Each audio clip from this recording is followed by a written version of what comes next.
A woman wakes up excited. It's her birthday. The mansion is decorated, her husband and kids are acting mysterious, whispering, hiding something. She thinks it's a surprise party, but when she opens the gift, it's divorce papers. They coldly tell her she no longer owns the house, business, or money. Everything she built is gone. Emotionally broken, she walks through the empty mansion, realizing the people she loved most planned this betrayal together. But before she gives up, she finds one hidden document that changes everything, and the real twist begins. I woke up to the sound of soft laughter downstairs. The house smelled like vanilla candles, and I smiled. It was my birthday. For a moment, everything felt warm, peaceful, like life was finally as it should be. I walked down the stairs, expecting to see a cake, balloons, maybe my kids holding handmade cards.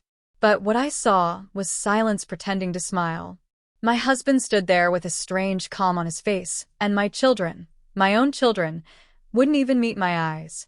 The table was perfectly set, my favorite breakfast waiting, flowers in a crystal vase, and a single white envelope placed beside the plate. I laughed nervously, asking, "What's this? Another surprise?" He nodded, but his smile didn't reach his eyes. When I opened it, the world froze. Divorce papers. My name printed on them like a cruel joke. My hands shook so hard that the paper slipped from my fingers. I thought it was a prank, something dramatic, before a real surprise. But no one moved. My husband's voice broke the silence. Calm, practiced, heartless. "You'll need to sign them today. The lawyers have already finalized everything." I looked at him, then at the kids. "Finalized what?" I whispered. He exchanged a look with our son, then said the words that shattered everything I knew. "The mansion, the company, the accounts, everything now belongs to us. You'll receive a settlement, but it's better if you pack your things today." I remember laughing. Not because it was funny, but because I couldn't believe a human heart could freeze this completely. I asked him why. He just shrugged. "You built the empire, but I managed it. You were too busy being perfect." The words stabbed deeper than any knife. My daughter, the one who used to fall asleep in my arms, looked away like I was a stranger trespassing in her home. My knees almost gave out. The same family that once held my hands during storms now stood together, watching me fall apart like it was just another day. The decorations around me blurred, balloons, streamers, cake, all mocking me. I could hear my heartbeat louder than their voices. I begged just once. "Please tell me this isn't real. Tell me this is some horrible mistake." But no one did. My husband walked past me, sliding the envelope closer.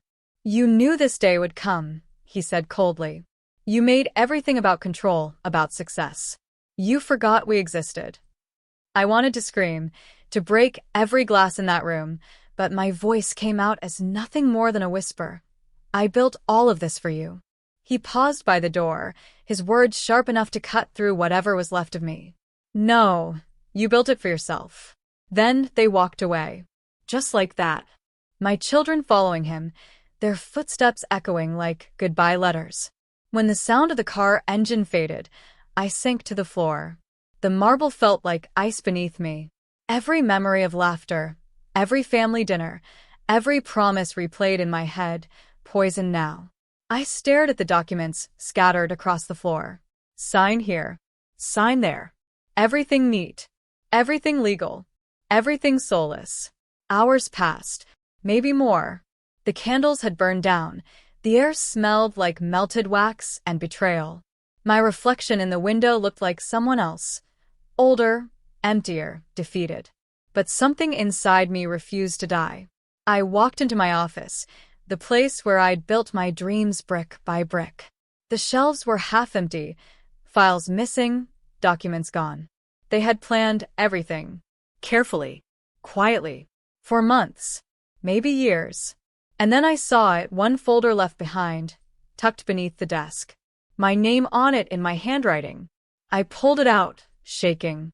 Inside were copies of ownership documents, contracts I had signed years ago, and a small post-it note stuck to the top.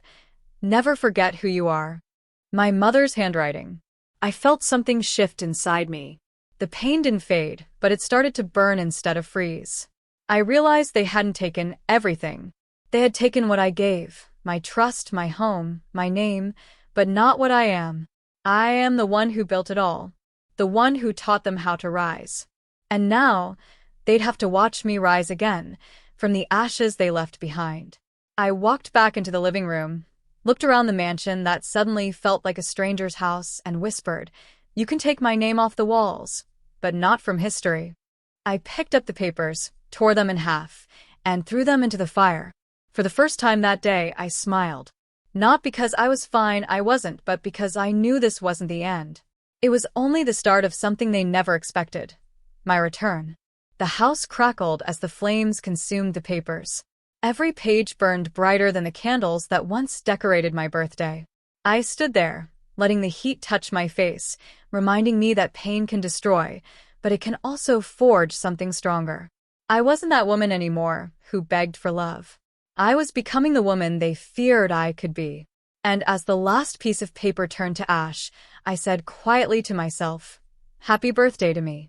The night after they left was the quietest sound I'd ever heard. The kind of silence that hums, like the walls themselves are whispering memories back at you. I couldn't sleep.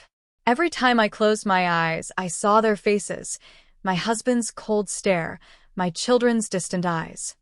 How could love turn into this kind of cruelty? I walked through every corner of that mansion like a ghost haunting her own story. Their laughter still echoed, but it felt borrowed now. This wasn't their victory. It was their mistake. Morning sunlight spilled through the window, and for the first time, I didn't feel small under it.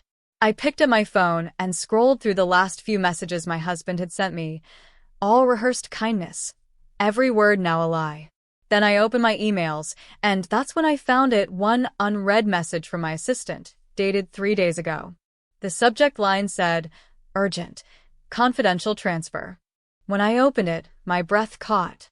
Attached was a document, one that proved the business transfer wasn't legal. He had forged my digital signature. The empire they thought they stole was still mine in the eyes of the law. My chest tightened, but not with fear this time, with power. They hadn't just betrayed me, they underestimated me. And that was their biggest mistake. I called my lawyer. He sounded shocked to hear my voice. "Ma'am, I thought you already left the city." I smiled softly. "Not yet. And trust me, I'm not going anywhere." By evening, I was sitting in my office again, the same place they thought I'd never step into. My staff walked in one by one, unsure if they should look me in the eye. I didn't blame them. Loyalty fades fast when people smell power shifting. But I wasn't here for loyalty. I was here for justice.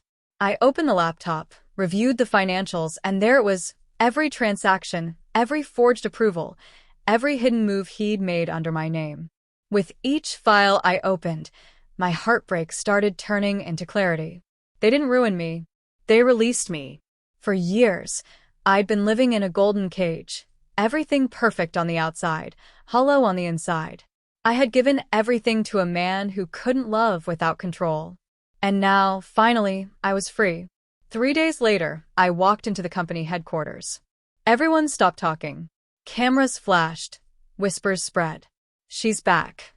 I could feel their eyes, half pity, half fear. My husband was inside the boardroom, already in a meeting. When I opened the door, his face went pale. He didn't expect me to ever walk through that door again. "Missed me?" I said quietly, laying the files on the table. "You forgot to forge one last thing, your conscience." The room froze. He stammered something about legal rights and family matters, but I didn't let him finish. I slid the document across the table. "Your signature here, it's not mine. You faked it. And the original data says I'm still the owner." The color drained from his face. He looked at his lawyer, who avoided eye contact. "I gave you everything," I said, my voice steady but burning. "You could have asked for half, and I would have given it with love. But you chose to steal. And now, you'll watch everything you took crumble in front of you." I turned to leave, but before walking out, I said one last thing. "You gave me divorce papers as a gift. Let me return the favor. This one's called justice. Outside the room, I could feel the tremor in my hands, not fear, but power finally finding its way back to me. My assistant ran up to me, eyes wide. "Ma'am, the media's outside. They know." I smiled. Let them. By the next morning, the story was everywhere. Betrayed wife exposes husband's fraud. Every channel, every feed, every headline carried his downfall. But I didn't do it for revenge. I did it for truth. Because people like him believe love is weakness, until it becomes the reason they fall. Days passed, and the mansion that once felt like a tomb started breathing again. I walked through it with calm now, not pain. Every picture frame I touched felt lighter. The same walls that once held my silence now echoed with resilience. I didn't replace the furniture. I didn't erase the memories. I let them stay, as proof of what I survived. One afternoon, as I was sorting through old files, I found a birthday card from my son. To the best mom in the world, it said, in childish handwriting. My eyes welled up. I wasn't angry at them anymore. They were children caught in a game of manipulation. One day they would understand. That night, I sat by the window, looking at the city lights reflecting on the glass. It hit me, the woman I used to be died that birthday morning. And maybe that was okay. Sometimes, life ends before it truly begins. Sometimes, losing everything is the only way to find yourself again. I poured myself a glass of water, looked at my reflection, and said softly, "Oh, it didn't lose a family. You lost your chains." In the following weeks, I rebuilt everything. Not for revenge, not to prove a point, but because that's who I am. I rise. My new company was smaller, quieter, but real. Built on honesty, not deception. Every night, when I closed my office, I'd whisper the same words, "Happy birthday" to me. Because that day wasn't the end. It was my rebirth. Months later, I got a letter from my daughter. Just one line written on it. "Mom, I'm sorry. I finally understand." Tears fell, but this time they weren't heavy. They were light, cleansing, freeing. I smiled and placed the letter in my drawer. The pain didn't vanish. It just became a part of my story, one that no one could ever take away. And maybe that's what healing truly is, not forgetting what happened, but learning to walk through the ashes barefoot, without bleeding. That night, as I stood in the garden under the moonlight, the air felt different, calm, forgiving, alive. I looked up and whispered, "Thank you." Not to them. Not to fate, but to myself. For surviving.